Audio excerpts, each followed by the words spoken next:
Hi, my name is George Goodall, and I'm a senior research analyst at the Infotech research group. Every day I get to talk to our clients about their ERP projects. In many of these conversations, I get asked one seemingly simple question. What is the best ERP platform? It's a simple question, but it's surprisingly difficult to answer. It turns out that you really need to ask this question in a few different ways. First, we have to ask why people are actually doing an ERP project. Ultimately, this is the driver for the entire thing. Then we have to ask what kinds of challenges people actually experience during the project. And then we have to explore what some of the key ongoing operational issues are for managing the entire system. So the first question we ask is, what are the key drivers for your ERP project? Why are you replacing the existing system? I hear a lot of different answers here because every enterprise is unique. There are, however, some common themes. Our data indicates two common themes that appear in the majority of ERP implementations. The first is the need for improved reporting. The second is support for executive initiatives.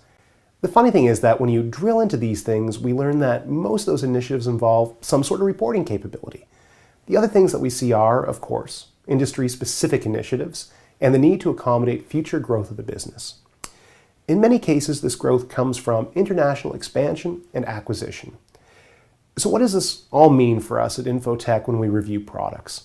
It means that we put a lot of emphasis on the data model underlying the product and how the product affords integration and expansion. Now, on to the second question.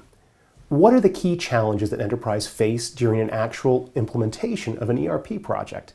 To answer this question, we put a scale together that basically measures various factors on two things: the project cost and project grief. After post hoc analyses on a variety of actual ERP projects, we found three key factors that really govern overall project success. The first, anticipating and managing change for end users.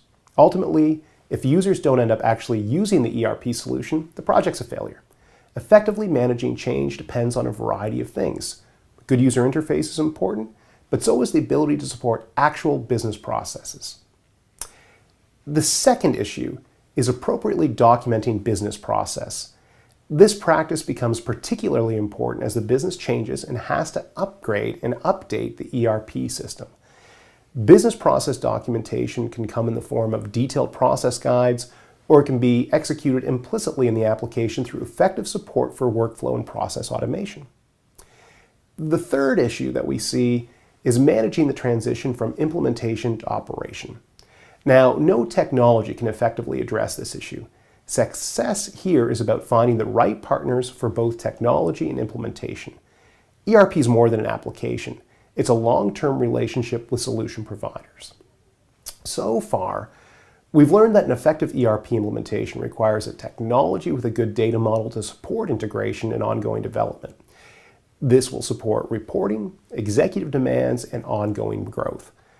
But the technology also needs an effective UI, good support for custom business processes, and, above all, robust partners. There's still one thing we can add to this overall model, however. Here we explore what happens when the implementation is done and we shift back to overall operation of the ERP environment. After accounting for a variety of factors, we see that the most important consideration is that business owners can drive ongoing improvements. Other important issues, not surprisingly, include executive sponsorship and, again, end-user training.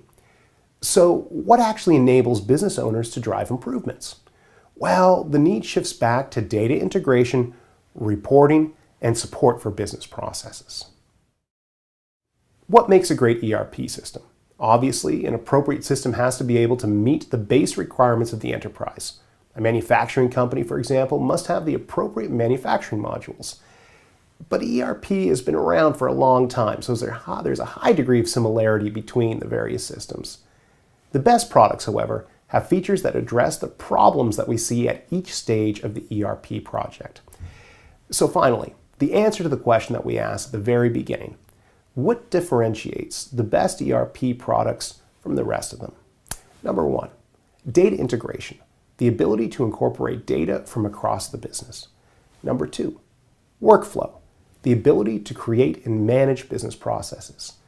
Number three, financial consolidation, We need functionality to incorporate data from different operating units and from different countries.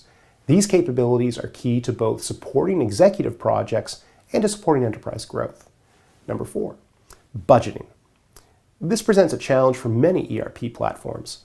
Budgeting processes require business leaders to review actual data and to make commitments on future spend and performance. Since this data isn't just a record of an actual transaction, it can really stress rigid data models. And finally, we have number 5, data management. A system should encourage clean data. Dirty data frustrates reporting, it frustrates business growth, end users, and ultimately it really frustrates executives. So keep these five factors in mind anytime you're making an ERP decision. These factors are probably the most important technology considerations. I feel that I have to add one other thing here as a coda. Remember that ERP is about more than just technology, and it's ultimately the implementation team that will have the greatest impact on your overall project success. As part of our independent research study, we looked at Sage ERP X3. The top performing products in our test scenarios demonstrated the 5 key features we've already discussed, particularly strong adaptability to enable enterprises to define workflows and information streams.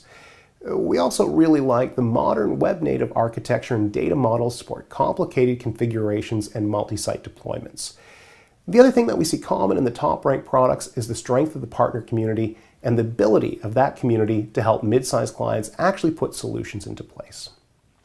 For Infotech, I'm George Goodall.